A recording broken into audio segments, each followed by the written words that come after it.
Olá pessoal, dando sequência nessas resoluções aí, essa análise de três circuitos, né? Dois de primeira ordem e esse agora de segunda ordem.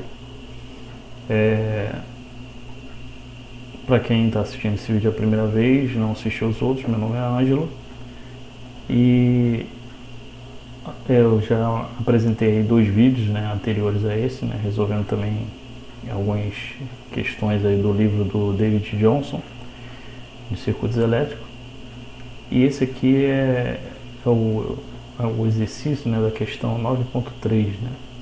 Ele pede aqui calcular a corrente para T maior que zero, considerar aqui que o sistema aqui ele está em regime permanente, né? Ou seja, como a chave aqui está apontando, saindo da esquerda para a direita, né? Então entende-se que a condição de estado permanente a chave estava conectada aí com o ramo da fonte.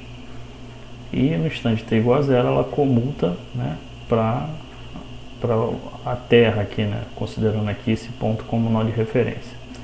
E tira, né, o ramo da fonte aqui, ou seja, a fonte passa a não mais ter influência sobre o circuito.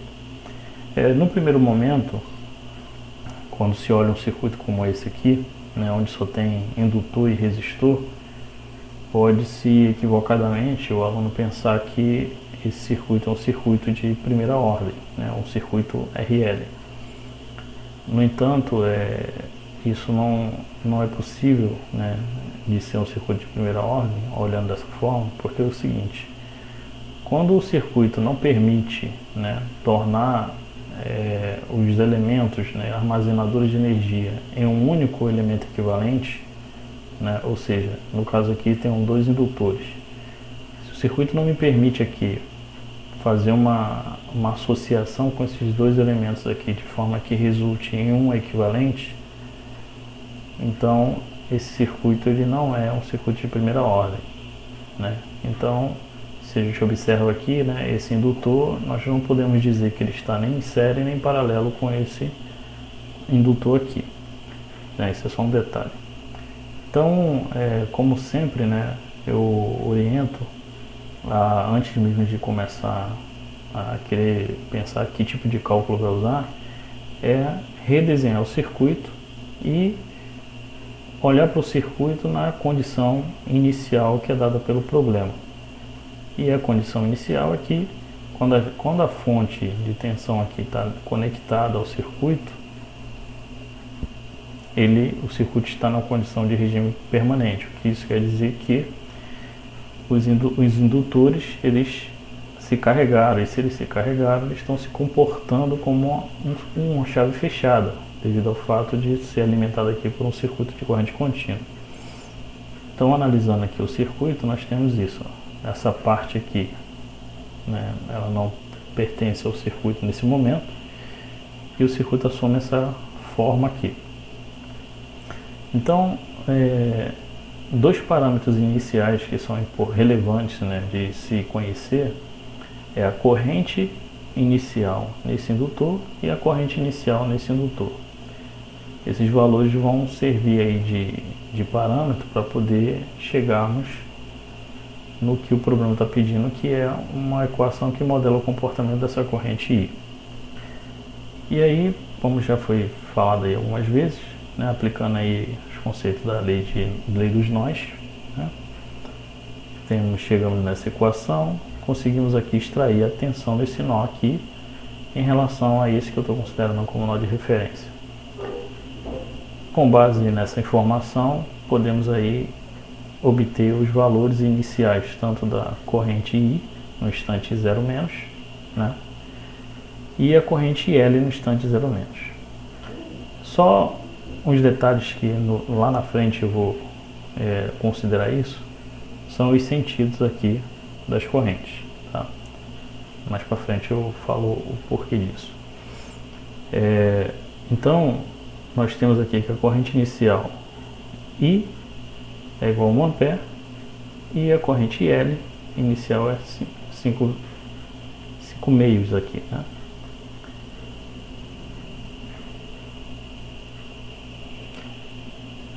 Agora, analisando o circuito, né, sem a fonte, então o circuito ele vai se comportar dessa forma. Mais uma vez aqui, né, nesse caso aqui, eu não estou levando em consideração aquela condição que eu falei lá do sentido da corrente, que eu estou arbitrando um sentido qualquer para obter a equação diferencial, ok? Então, eu não me preocupo aqui com os sentidos efetivos, né, os sentidos reais das correntes aqui para determinar essa equação diferencial. Então, fazendo o levantamento das equações aqui, eu tenho que IL mais, eu estou chamando aqui essa corrente de IL, mais IR, mais I igual a zero. Lembrando que é sempre interessante, né, verificar a possibilidade de colocar essa tensão do nó, né, porque se é em função de algum parâmetro que nós desejamos encontrar, né, para não estar fazendo cálculos demasiado, né. Então, nesse caso aqui, eu consigo colocar a tensão nesse nó VB em função da corrente I, que é um parâmetro que é interessante nós conhecermos, porque é algo que o problema está pedindo. Então é mais conveniente, né, estruturar o raciocínio dessa maneira. Então essa corrente IL, por definição, é igual ao inverso da indutância pela integral da tensão nos terminais desse indutor. Então a tensão nos terminais desse indutor é a tensão VB, né? Veja que esse indutor está conectado ao nó de referência e VB está relacionado ao nó de referência, então a tensão nos terminais do indutor é VB, então ela fica dessa forma, né? Mais IR, que IR é quem? IR é VB sobre 4, então aqui é VB sobre 4 mais I. Deixei o I aqui indicado porque é uma variável que eu quero encontrar. Então, sempre que possível, modele a equação diferencial, sempre tentando trazer a variável dessa equação para a variável que você deseja conhecer de fato, para que não se perca tempo aí fazendo cálculos desnecessários. Então aqui, como o VB eu posso colocar em relação a I, né? Então eu faço uma substituição para que a minha equação ela esteja em função de I apenas, e não de duas variáveis desconhecidas, né? E aí reescrevendo a equação e fazendo as devidas substituições, temos essa expressão aqui, que vai resultar nessa equação aqui. E aí veja que nós temos aqui uma integral e uma derivada, né? Então a equação fica um pouco mais complexa de se resolver dessa forma. Então qual é uma prática, né? A gente sabe que a integral ela tem uma relação com a derivada, né? Então eu peguei aqui, derivei toda a equação, e como eu já havia dito, né, que é sempre conveniente fazer com que o termo de maior grau, o coeficiente do termo de maior grau seja unitário, e quando eu for derivar aqui, esse termo aqui ele vai ser o termo de maior grau, que vai ser uma derivada de segunda ordem. Então, como aqui eu tenho um meio, então eu estou aqui multiplicando, né, eu estou derivando e multiplicando a equação toda aqui por 2. Então, fazendo essa derivada e multiplicando por 2, eu vou ter aqui uma derivada de segunda ordem de I, mais 7 vezes, né, d e dt, mais 6i igual a zero.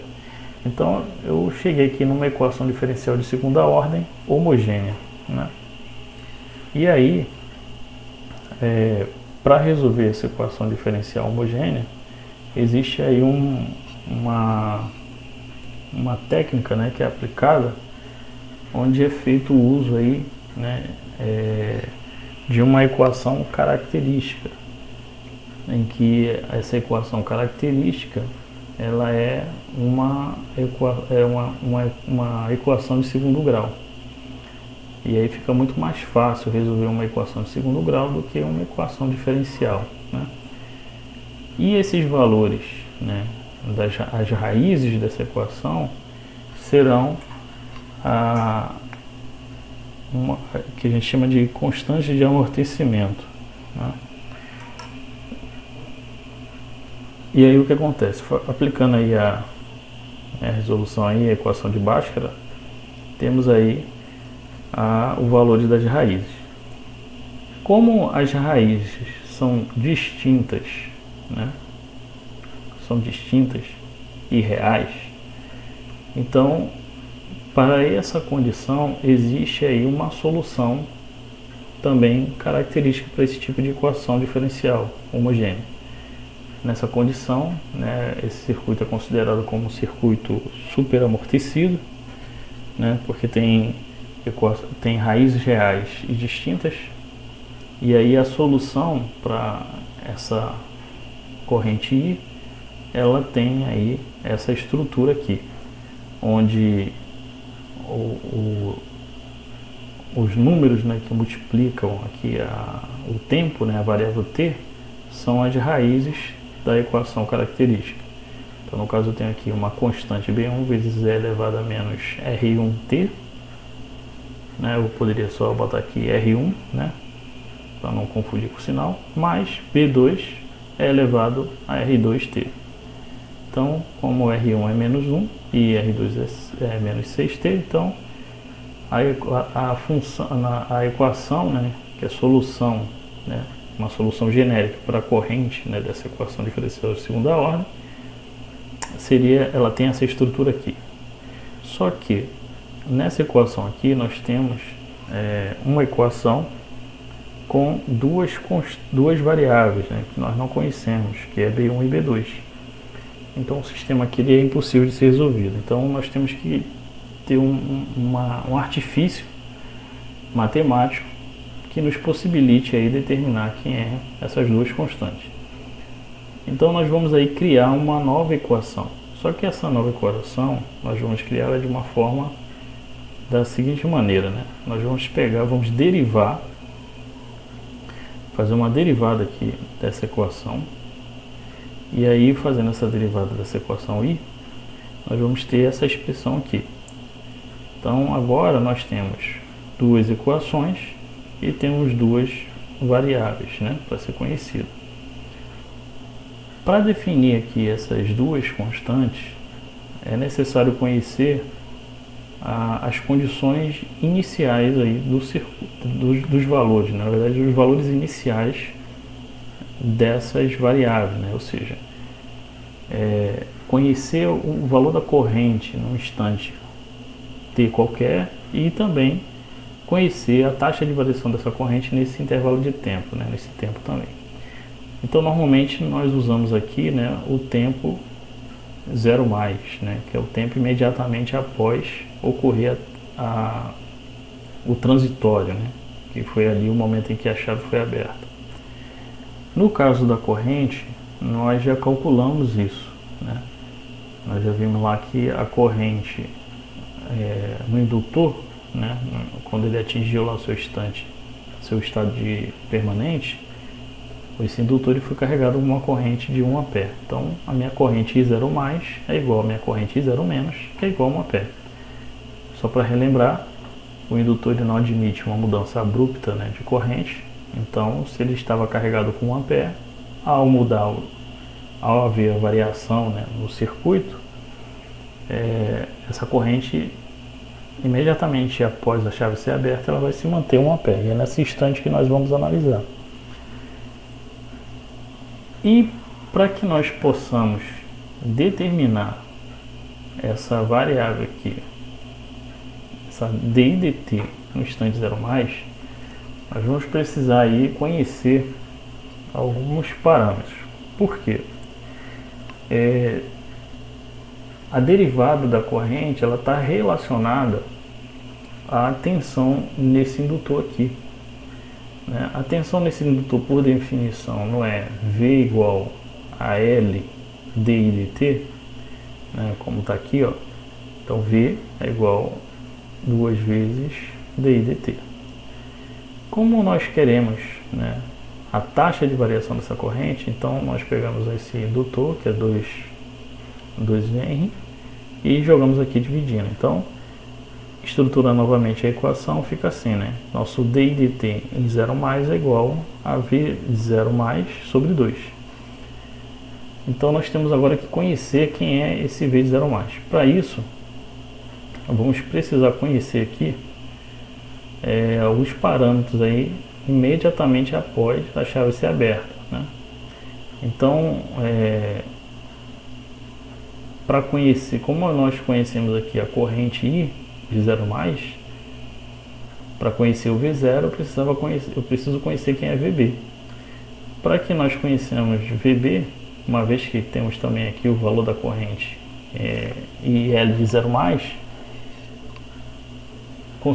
é possível conseguir saber, né, usando aí a equação dos nós, é possível saber quem é IR. Agora aqui vem um detalhe, né, quando nós estruturamos aqui essa questão da corrente IL, né, vamos só analisar aqui uma coisa que eu falei lá no início, né, para que fosse guardado. Veja que IL, a corrente, ela tem esse sentido aqui, né, da fonte para cá, né? E no momento em que a chave ela abre, né, a corrente, na verdade, ela não muda de sentido, ocorre um decaimento desse valor até chegar a zero, mas não há uma mudança de sentido. Então eu tenho que, nesse momento agora que eu for calcular fazer esse cálculo para determinar o V0 de 0 mais, e calcular aqui a corrente, né, IR de 0 mais, eu vou ter que levar em consideração esse sinal aqui, senão eu vou estar fazendo aí um cálculo equivocado. Então aqui, embora eu estou fazendo aqui uma consideração, né, de que nessa estrutura aqui eu estou considerando que todas as correntes estão saindo, porém, devido àquela informação da condição do estado permanente, a gente sabe que a corrente IL ela não tem esse sentido aqui, então ela tem um sentido contrário. Então por isso que aqui, né, eu estou representando essa corrente IL, né, que foi lá IL+, né, com um sinal de menos, né. Lá quando se calculou no estado permanente era apenas 5 meios. Mas aqui, devido à estrutura que eu estou adotando aqui, ela vai assumir aqui um sinal de menos. Vai ficar menos 5 meios. Mais IR de 0 mais 1, né, que é o valor de I em 0 mais. E aí nós temos aí o valor da corrente IR. Beleza. Vamos guardar aqui esse valor aqui, tá? E essas informações aqui. Então, nosso VB de 0 mais, né, vai nos dar condições de calcular o nosso V de 0 mais. Então, VB de 0 mais menos V de 0 mais menos 6 vezes I de 0 mais, que é a corrente que passa aqui, né? Então, VB menos essa queda de tensão menos essa é igual a zero. Como eu quero V de 0 mais, isolo ele e eu tenho que VB menos esse tal. Fazendo aqui, né, o I0 mais é igual a 1, então o V de 0 é igual a 0. Logo, meu DI de T em 0 mais é igual a 0 ampere por segundo. Com essas informações aqui agora, né, tanto do valor inicial da derivada da corrente no instante zero, quanto a corrente no instante zero, me permite agora criar aqui as equações, né? Então, aplicando a condição o tempo zero, né, eu chego a essa equação para a corrente I, e da derivada eu chego a essa equação aqui. Fazendo aí uma manipulação matemática, eu coloco B1 em função de B2, e aí substituindo nessa primeira equação, eu consigo determinar o valor de B2, menos 0,2, e depois eu substituindo aqui eu encontro o valor de B1. Determinei aqui os valores das constantes. Pego esses valores, insiro na estrutura, né, da solução para a corrente I de T. Então meu I de T é igual a 1,2, né, elevado a menos T, menos, né, que é o sinal de menos aqui, 0,2 elevado a menos 6T, ampere. Então nós temos aqui a solução para para a equação daquele circuito. Então essa equação é a equação que modela o comportamento da corrente IDT. Então eu espero aí ter ajudado aí nessa explicação, e qualquer dúvida, né, a respeito, pode entrar em contato. Eu vou tentar aí sanar essa dúvida, né? Se você ainda não é inscrito no canal, né, se puder ajudar aí a divulgação do canal, se inscrevendo e compartilhando aí nas suas redes sociais com os amigos para divulgar o canal, eu agradeço. Então, um forte abraço.